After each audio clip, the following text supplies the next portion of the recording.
I'm not sure if anyone made this headcanon yet, but I just know you guys need to hear me out on this one. You know the train behind the lobby and how Dial is the one in charge of taking cargo in and out? I have a headcanon that there is more layers to the train station. Again, I'm not sure if anyone went further to analyze the outside world of Garden View yet. Sue. Yeah. Anyways, here's the layout.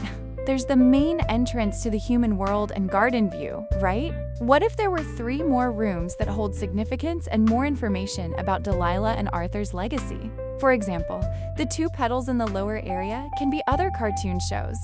Delilah and Arthur both worked on and used the T-core to bring those characters to life. And maybe the center of the place, the Desc floret, is where the most important and yet most dangerous area is located. If we were to actually explore this headcanon more and figure out who's most likely to be the tune to discover it, it would be Toodles and Dial. Let me explain. I feel like Dial, despite how often he has used the train, has never actually explored those areas due to this sense of fear and dread.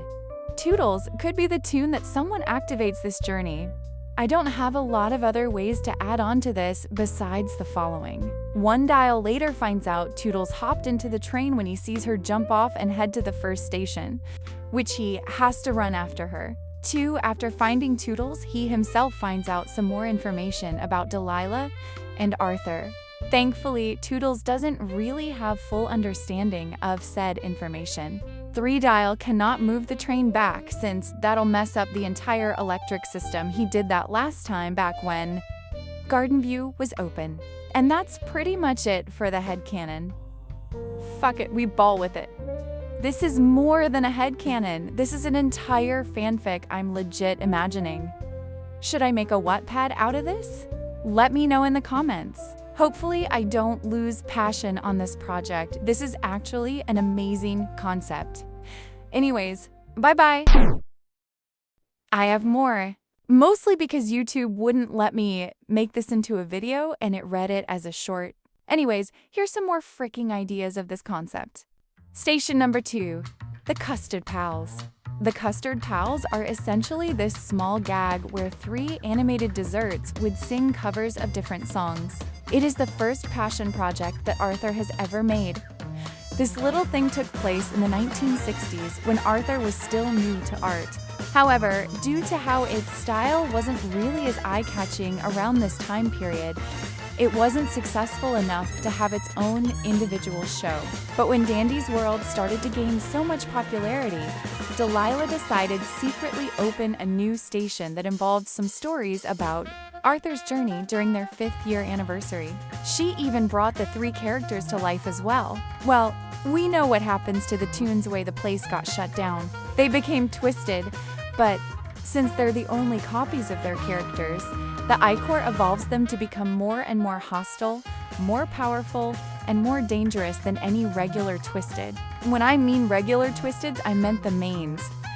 They're more powerful than the mains, but they're not as powerful as the lethals. Anyways, this station holds a bunch of history about Arthur before he met Delilah and such. This station specifically explores Arthur in general. I did mention that Dial has this sense of dread when he uses the train, but he gets this feeling specifically when he sees that station. I'll be giving a brief explanation of the characters of this station. Custy is the first of the trio. He's always depicted as a drunk dessert, and Arthur depicts that by making Custy drink syrup while he sings. Caraman is the second dessert. He's much more cocky and outgoing. His singing voice is higher than Custy, too. Finally is the oldest of the Custard Pals, Pudking.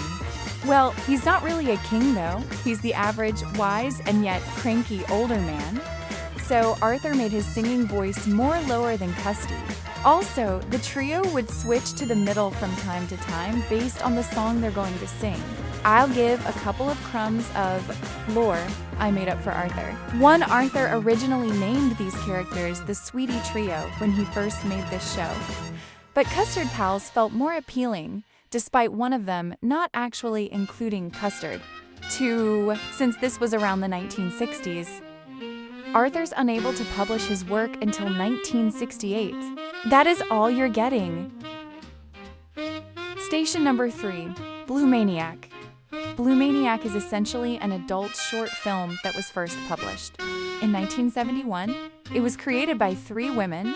One of those women just so happened to be Delilah. However, Delilah wasn't really good at animating nor good at writing scripts when she worked on this film, but she did give out the designs and the concept of the film. But because of this film, she managed to meet Arthur in the process when she met him in a film festival that included her work. One thing led to another, and the 2 of them became best pals, now working on the new show, Dandy's World.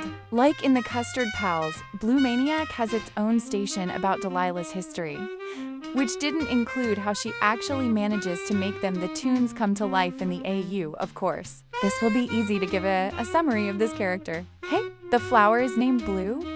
She is a lily pad with a beautiful flower on top of her head, and she is expected to get married to an arrogant sunflower. Of course, the sunflower tries to pollinate her. She ends up killing him with a chainsaw, which later makes her turn to a maniac and makes her kill other bastards, who try to get with other flower girls who clearly don't like them, hate them. More kills happen, it's very bloody, and later the flower cops find out who she is. In the end, she kills all the cops and ran away from town. She was never seen again. As for her twisted form, I kinda based her off of Catnap's gas thingy. But instead of causing hallucinations, it just straight up tortures any living creature's lungs until they twitch violently and die. Also, she's blind and often uses her vines to search for victims, especially for any vibration from any sort of surface to find them. Additionally, her nose makes this weird sound that helps dial when to freeze. I forgot to mention that her hearing isn't really good because she has no ears. Anyways, here's some lore bits about Delilah and the 2 other women. One, Delilah came up with Blue when she saw a lady reject her potential suitor's flowers. The suitor was pretty aggressive about the lady's rejection too, which gave Delilah that idea to make Blue a murderer who goes against the standards of society. This was to hopefully send a message to the world. 2, Delilah mentioned the ladies she worked with to Dial at one point, so he's somewhat as familiar with who the women are when Toodles and Dial head to the next station. 3, this station holds a lot of many different characters with their design, history, and even a few formulas on how to create them. Yet, this station doesn't actually hold those characters. Only Blue is the one who came to life. There is a reason behind this though. It's simply because every time Delilah creates life of any other character in Blue Maniac, Blue always seemed to kill them immediately. She also had a tendency to try and stab a few of the visitors there, especially men. 5, Delilah's favorite characters she made were actually the copy and pasted cops in the film. Along with that, Delilah's favorite thing to design overall was the structure of the flower plant people, which is also one of the reasons why and how she started to bring tunes to life. Sadly, I'm going to have to end it here. This is already too long, and the final station is going to be the longest part of all. I apologize if everything I wrote down sounds pretty inconsistent and inaccurate. Again, this is really just a thought I had about Dandy's World and wondered why no one really put that much thought into it. Anywho, feel free to use this idea or even expand on it. It'd also be really great if you credit me for this idea. I'll most likely expand more on this topic and even polish some parts that don't make sense as well. Thanks for watching this video. If you are interested in where this idea will take us, consider subscribing. Have a nice day.